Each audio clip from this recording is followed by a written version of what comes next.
तो शनिदेव महाराज की जय। प्यारे दोस्तों, धार्मिक कथाएं चैनल में आपका हार्दिक स्वागत है। दोस्तों, आज मैं आपके लिए लेकर आई हूँ शनिवार की कथा। शनिवार व्रत की बड़ी महिमा बताई जाती है। कहते हैं कि इस व्रत को करने से शनिदेव प्रसन्न होते हैं और जीवन के सभी कष्ट दूर हो जाते हैं। शनिवार का दिन न्याय के देवता शनिदेव को समर्पित है। शनि को कर्म फलदाता माना गया है, जो लोगों को उनके अच्छे बुरे दोनों कर्मों का फल देते हैं। अगर जातक की कुंडली में शनि की दशा शुभ हो तो व्यक्ति खूब तरक्की करता है। वही अगर शनि पीड़ित हो तो व्यक्ति को तमाम कष्टों का भी सामना करना पड़ता है। ऐसे में हर व्यक्ति चाहता है कि उस पर शनि की कृपा दृष्टि सदैव बनी रहे। शनि को प्रसन्न करने के लिए शनिवार व्रत बेहद लोकप्रिय है। यह व्रत करने से सारे दुख संकट पीड़ा दूर हो जाते हैं। घरों में सुख शांति समृद्धि का आगमन होता है। अब मैं आपको शनिवार व्रत कथा श्रवण कराने जा रही हूँ। दोस्तों, यदि आपने YouTube चैनल धार्मिक कथाएं लाइक और सब्सक्राइब नहीं किया तो ज़रूर करें। बेल आइकन दबाना ना भूलें, जो आने वाली सभी वीडियोज की जानकारी आपको सबसे पहले हो सके। वीडियो को पूरी सुने। सुनने के बाद कमेंट बॉक्स में जय शनिदेव लिखना ना भूलें। एक समय की बात है कि नवग्रहों के बीच श्रेष्ठता को लेकर विवाद हो गया। सभी ग्रह देवराज इंद्र के पास पहुंचे कि जय आप फैसला करके बताइए कि हम नवग्रहों में कौन श्रेष्ठ है। देवराज इंद्र ने इस समस्या का समाधान करने के लिए सभी ग्रहों को राजा विक्रमादित्य के पास भेज दिया। जय कहकर के पृथ्वी पर इस समय बहुत ही न्यायप्रिय राजा विक्रमादित्य उज्जैन में राज करते हैं। आप उनके पास ही जय प्रश्न लेकर जाइए। सभी ग्रह राजा विक्रमादित्य के पास पहुंचे कि जय बताए कि हम सभी ग्रहों में कौन श्रेष्ठ है। ग्रहों के इस प्रश्न को सुनकर राजा विक्रमादित्य सोच में पड़ गए, क्योंकि किसी को भी छोटा बताया तो वह नाराज हो जाएगा। राजा ने जय प्रश्न का उत्तर देने के लिए एक जुक्ति निकाली। राजा विक्रमादित्य ने 9 धातुओं के 9 अलग अलग श्वासन बनाए। सभी ग्रहों को इन पर बैठने के लिए कहा और साथ ही जय भी बताया कि जो अंत में बैठेगा वह छोटा होगा। सबसे अंत में लोहे का शासन होने के कारण शनिदेव सबसे अंत में बैठ पाई। शनिदेव को लगा कि राजा विक्रमादित्य ने उनके साथ छल किया है और वह क्रोधित हो गई। राजा विक्रमादित्य की 7.5 आई तो एक दिन शनि महाराज घोड़े के व्यापारी बनकर विक्रमादित्य के पास आए। राजा विक्रमादित्य ने एक घोड़ा पसंद किया और उस पर सवार हो गई। यहीं पर विक्रमादित्य शनि के फेर में फंस गए। घोड़ा राजा विक्रमादित्य को घने जंगल में ले जाकर गायब हो गया। राजा विक्रमादित्य भटकते हुए एक नगर में पहुंचे। वहां एक सेठ की दुकान पर राजा ने जल पिया और विश्राम करने लगे। संजोगवश उसी दिन सेठ की अच्छी कमाई हुई। सेठ को लगा कि जय व्यक्ति उसके लिए भाग्यशाली है और उस पर दया करके अपने साथ घर ले गया। जब सेठानी भोजन लगा रही थी तब अचानक राजा ने देखा कि सामने की दीवार पर खूंटी पर हार लटक रहा है, जिसे दीवार निगलता जा रहा है।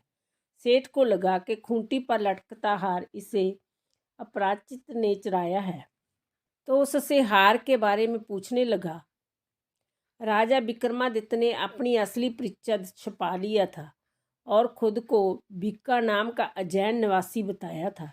इसलिए सेठ को जब बीका ने बताया कि हार दीवार निकल गया है तो उसे यकीन नहीं हुआ और उसने राजा से हार चोरी की शिकायत कर दी। राजा ने विक्रमादित्य से हार के बारे में जानना चाहा तो उसने बताया कि उसके देखते ही देखते खूंटी ने हार निगल लिया। इस बात पर राजा क्रोधित हो गए और उन्होंने चोरी करने के अपराध में विक्रमादित्य के हाथ पैर काटने का आदेश दे दिया। राजा विक्रमादित्य के हाथ पैर काट कर उनको नगर की सड़क पर छोड़ दिया गया।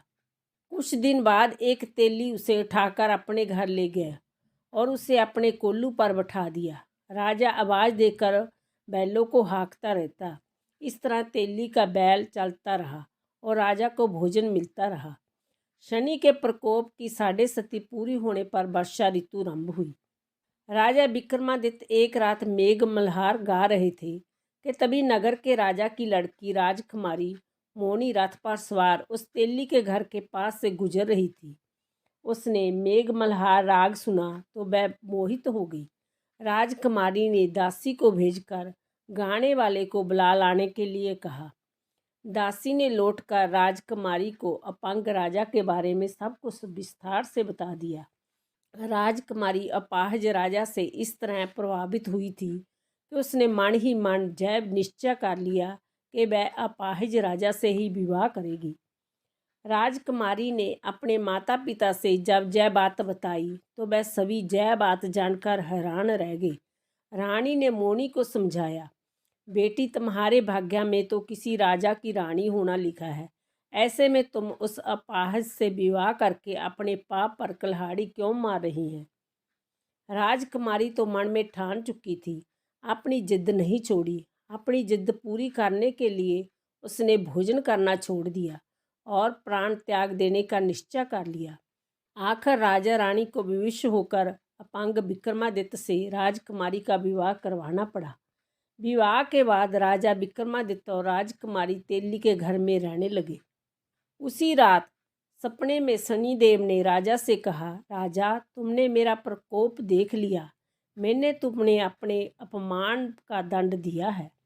राजा ने शनिदेव से क्षमा करने को कहा और प्रार्थना की, हे शनिदेव, आपने जितना दुख मुझे दिया है अन्य किसी को ना देना।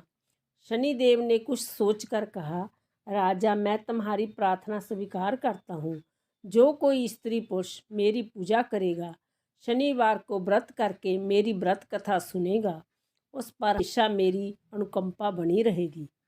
प्रातःकाल राजा विक्रमादित्य की नींद खुली तो अपने हाथ पाप देखकर राजा को बहुत खुशी हुई। उसने मान ही मान शनिदेव को प्रणाम किया। राजकुमारी भी राजा के हाथ पैर सही सलामत देखकर आश्चर्य में डूब गई। तब राजा विक्रमादित्य ने अपना परिचय देते हुए शनिदेव के प्रकोप की सारी कहानी सुनाई। सेठ को जब इस बात का पता चला तो दौड़ता हुआ तेली के घर पहुंचा और राजा के चरणों में गिरकर क्षमा मांगने लगा। राजा ने उसे क्षमा कर दिया क्योंकि यह सब तो शनिदेव के प्रकोप के कारण हुआ था। सेठ राजा को अपने घर ले गया और उसे भोजन कराया। भोजन करते समय वहाँ एक आश्चर्यजनक घटना घटी। सबके देखते देखते उस खूंटी ने हार उगल दिया। सेठ जी ने अपनी बेटी का विवाह भी राजा के साथ कर दिया और बहुत से स्वर्ण आभूषण धन आदि देकर राजा को विदा किया। राजा विक्रमादित्य राजकुमारी मोनी और सेठ की बेटी के साथ उज्जैन पहुँचे तो नगरवासियों ने हर्षपूर्वक नगर की सीमा पर ही उनका स्वागत किया। अगले दिन राजा विक्रमादित्य ने पूरे राज्य में घोषणा करवाई कि शनिदेव सभी ग्रहों में श्रेष्ठ है। सभी नगरवासी शनिदेव का व्रत करें और शनिदेव को शनि की पूजा करें, शनि की कथा सुने। राजा विक्रमादित्य की घोषणा से शनिदेव बहुत प्रसन्न हुए। शनिवार का व्रत करने और व्रत कथा सुनने के कारण सभी लोगों की मनोकामनाएं पूरी होने लगी। बोलो शनिदेव महाराज की जय। जय शनिदेव महाराज की जय। इस प्रकार शनि व्रत कथा सुनने से व्यक्ति अपनी कुंडली में पीड़ित शनि ग्रह को मजबूत कर सकता है। कहते हैं कि जिस व्यक्ति पर शनि की कृपा बरसती है उसे सफल होने से कोई भी रोक नहीं सकता। शनि व्यक्ति को रंक से राजा बनाने की ताकत रखते हैं, इसलिए शनिवार की व्रत की कथा जरूर सुननी चाहिए। इससे शनि ग्रह शांत होता है और घर में शांति बनी रहती है। बोलो शनिदेव महाराज की जय। बोलो शनिदेव।